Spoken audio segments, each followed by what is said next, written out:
Hey, welcome back to another episode of the Vinyl Village Garage. Sun is shining, blue skies, birds are singing, door is open. Let's get some things done. Working on Project Mockingbird, making progress, getting more and more of the little things knocked out so we can get this engine started. And I'm kind of rambling, so you're telling me to get to the point, right? Well, I'm going to get there eventually. And what we're going to get into today is, well, we're going to get into this distributor here. There comes a point when you got to do something different because the points in here just aren't the way to go anymore. It requires maintenance and service and adjusting. We live in the world of you don't got to do that anymore. You can actually buy an upgrade kit. Excel sells a nice kit, about 90 bucks. Pertronics used to be the way to go for me, but they've updated their design. It has little magnets glued on in place, and they haven't, I guess the problem, the magnets go boom and fly off. So you lose one magnet, you got a dead hole. Lose two magnets, you got two dead holes. So I stopped using Pertronics. Now, maybe they've improved their products, so I'm not bashing it. I'm just telling you I've changed the Excel system. Works good. I've installed in a couple of them. Pretty low effort, pretty simple, and you can actually probably install it while the distributor is still in the car. So maybe some of you might think this video might be pointless, but I guess it kind of is because we're going to go without points by the end of this and put it there in our Mockingbird engine. So let's get this pointless video started. Now, this is what all the pieces and parts that come in that kit. And these are the tools you're going to need: a flat blade, Phillips, and a little 11/32 wrench to tighten up the nuts to secure the whirly gig parts. Now, the distributor, you're going to need a distributor. You could probably leave it in the car, but it's a whole heck of a lot easier. And for demonstration, you can really see what's going on. We're going to strip all these components out of this distributor, put them in a nice pile, maybe save them for a rainy day. And of course, an orange Mountain Dew helps you get things done just the same. Now, like I said, this is the Excel kit. You can buy this from pretty much any site. This is for General Motors. Pretty much all the kits are the same for General Motors from, I don't remember when, to 1974, 73, I don't know. But either way, this is the kit you're going to get. This is your light emitting and sensing diode system here, because what happens is the little blinky light in here is transmitting a light. When the little window goes through there, that's what's going to go through this thing here, and it counts the little dots. And that's what triggers our event of ignition. So that's why we got to install the sensor wheel, pickup, and then run the wiring. Now the wiring, this is pretty smart. They actually thought this thing through pretty good. The wires have the ends crimped on, which is great. But of course, this plug, then it plugs into here, so you can always unplug your distributor and service it once this is hardwired in. I think that's kind of clever. Now, they don't put the plug on first because you got to stab all these wires through this little hole here in the bottom. So they want you to get the wires through, then pin it off. But it's pretty self-explanatory. I assure you, match the colors: red, green, and brown. So I like that. This is all your screws and the hardware to get the job done. Really isn't going to take too long. So the first step here we're going to get into, just remove the old points, the condenser, and get all that out of the way, and then pull the wiring out of it, and go ahead and pull the rotor off the top so we can get our new sensor wheel mounted up. All right, in order to take this thing apart, 1, 2, 3 screws. That'll remove the condenser and the points. And you just got to pull the wire out of the base here. I'm going to try to salvage the grommet in case I want to restore this back to the original. But basically just bust these 3 screws out of here. Save them for a rainy day. Oh, come on, man. Now, most of the time I've had running problems on the pointed ignition systems, it was because of a condenser that was damaged or shorted.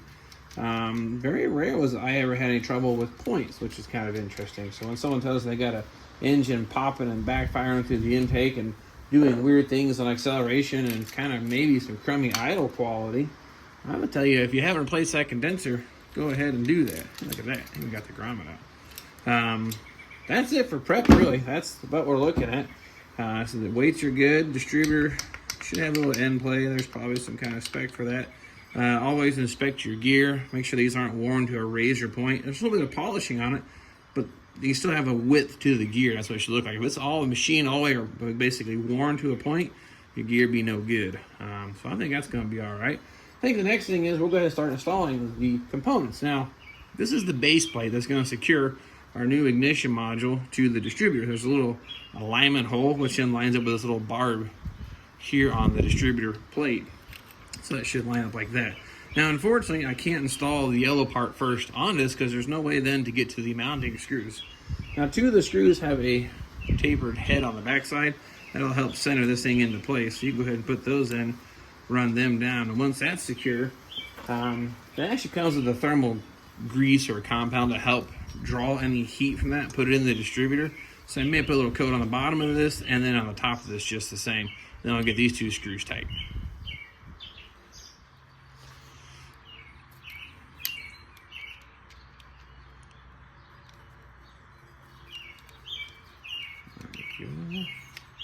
Now these aren't very big screws, I think just, I guess say Guden tight. That's all we need. Now, same thing, put some more of our thermal compound on this side of it. And so this is gonna help pull heat out of that so it lasts longer. I haven't had these burn up yet. Now the thing about it though, these don't like a full 12 volts is what I've been told. You need to have the step down resistor or ballast resistor still in the car, or get a different ignition coil for use without the ballast resistor, because you just can't run full voltage to these. I guess they burn up. They don't like that. So I haven't done it yet. So I guess the word of advice, verify you have a ballast resistor or step down resistor or factory resistor wire. It does work. It has worked for me so far. Just verify that's what's happening there. A little clearance issue here on my ground wire. That's okay. We can fix that. A little Richard Pryor bar here. There we go. Now I should be able to get my screw hole to line up. Yeah, I think that's, of course you can't see because it's bad, but this is the part that's probably the most difficult. Dropping these two screws into the module, but I'll get those two put into place. All right, when you go to put these screws in, I had to sling this weight out to get a nice straight shot on that screw. Other than that, the angle just isn't very good. You can't get in there straight. So just a little pro tip there, right? If you're gonna do this, sling that weight out of the way, and then you get a straight shot right there on that screw like that. So now those are secure. Click, click, that's your official torque wrench. All right, so our module's all installed and good now. This kit comes with a little ground wire. That's in case this one here is broken, obsolete, or missing. The original ground wire is basically stamped into it here, underneath that screw there. If you didn't have that or it was damaged, then you would need this. So I don't need that for this go around. For me next now, we'll go ahead and install the little grommet down here, this little opening on the bottom of the distributor, as you can see here. And then I'll feed the 3 wires through, and then we'll get the little sensor wheel installed. Wires ran through the grommet. You will need just a little bit of a loop here because, like I said, during operation, the vacuum advance is going to rotate this thing like this. You need to have a little bit of slack in the wires so there's no breakdown of that. That gives you a little bit of, I guess, it's a suspension. So this is going to go underneath our rotor. So we've got to remove these screws out of the rotor. So what's going to happen is we're going to take the longer ones that came in the kit and go through the rotor and the sensor wheel and then secure it. So we don't get to use these any longer.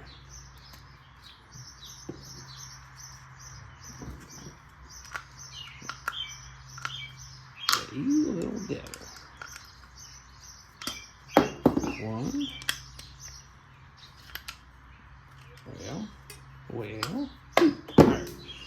Well. Now let's talk about these little doohickeys right here. Now, if you look here, they will stack on top on this side, on top of that side, so it kind of looks like this, all said and done. So you have the little piece there, like I said, on top, and this one here is on top. They're the same part laying together. And when it's timed or built right, then you have 8 windows, one for each cylinder to fire. Now, to fish it in the distributor, well, that seems works pretty good to me. Rotate that one around inside the module window, and then restack it. The little loop is on top, and then get you close to the holes, like so. Now my hole lines up, then drop your rotor on top. Line up your square with a square opening here, and then feed your bolt through, which the bolt goes from the bottom up. This little plastic housing has a hex-shaped casting in it, so it'll hold the bolt head in place once you get it installed. And it's a little fiddly, of course, but I think I can get it done. But imagine, I've actually got the added challenge of trying to keep this in front of the camera too. You won't have to do that. Yeah.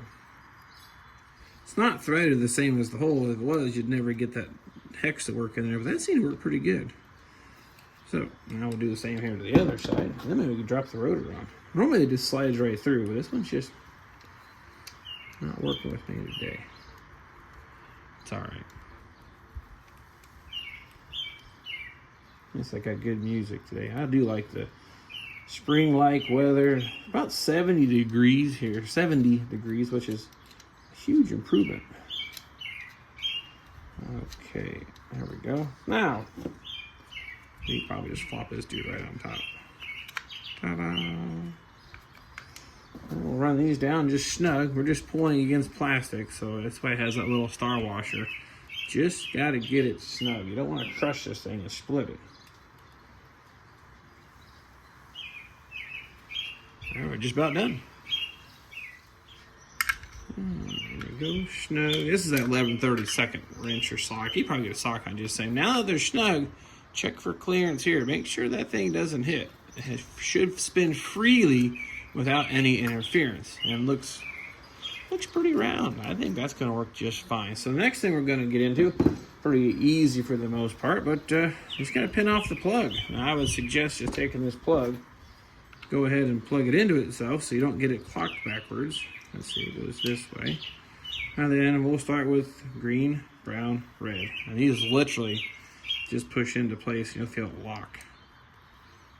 You get a little tug, you know, a 4-pound pull test or something like that, whatever they call that in wiring. Just give it a nice little tug. I'll put this one in here.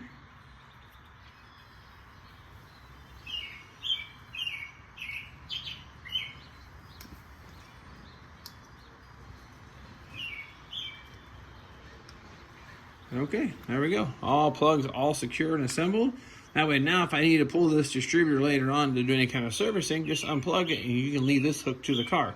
So now our distributor has been upgraded to a pointless ignition. All right, so our distributor is ready to drop in the old Mockingbird engine. Now, a few things you want to do if this is a new build on your engine, definitely prime the oil system first. I made an oil primer doohickey a while back. It's a cheap piece of bar stock. Happened to find a little sleeve is almost a perfect diameter. Now, you can also just use an old distributor if you got one, cut it apart and make your own oil pump drive.